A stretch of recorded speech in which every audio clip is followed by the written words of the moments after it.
Before the COVID-19 pandemic, Doris Fu imagined a different future for herself and her family. She imagined buying a new car and a bigger apartment, eating at nice restaurants on weekends, and traveling to tropical islands. But today, the 39-year-old Shanghai marketing professional is saving her money as much as she can. Fu and many other Chinese in their 20s and 30s are worried about China's pandemic lockdowns, the high unemployment rates among young people, and a weakening property market. As a result, young Chinese citizens are focused on saving instead of spending. This frugal way of life has been made more popular by social media. Influencers across social media are sharing their money-saving tips and tricks. This rise of low-cost living, however, may harm the world's second-largest economy. Consumer spending makes up more than half of China's gross domestic product, or GDP. Benjamin Cavender is a director of China Market Research Group. He said, "We've been mapping consumer behavior here for 16 years, and in all of that time, this is the most concerned that I've seen young consumers." Unemployment among young people aged 16 to 24 stands at almost 19%, says government data. Some young people have been forced to take pay cuts. The average salary in 38 major Chinese cities fell 1% in the first 3 months of this year. That information comes from the online job search company Jilian Zhaopin. As a result, some young people prefer to save money instead of spending it. Fu, for example, is a huge movie fan. She said she used to go to the movie theater to see a film 2 times a month.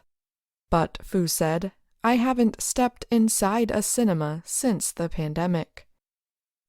Almost 60% of people in China are now likely to save more rather than spend or invest more, according to the most recent study by the People's Bank of China, or PBOC.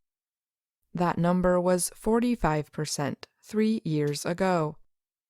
That is a problem for China's economic policymakers, who have long depended on consumer spending to increase economic growth. A PBOC official said in July that when the pandemic eases, the willingness to invest and consume will stabilize and rise. The PBOC did not answer Reuters reporters' requests for comment. China's Ministry of Commerce also did not answer requests for comment. After years of rising spending fueled by rising wages, online shopping, and easy credit, young people are changing their spending behaviors. The changes bring them closer to the ways of their parents' generation, whose memories of hard economic times have made them more likely to save money. But unlike their parents, young Chinese are making a show of their frugal way of life online.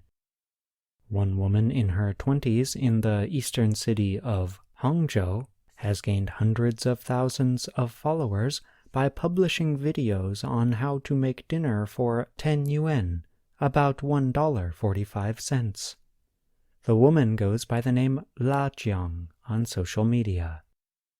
People on social media are discussing money-saving tips and even creating competitions.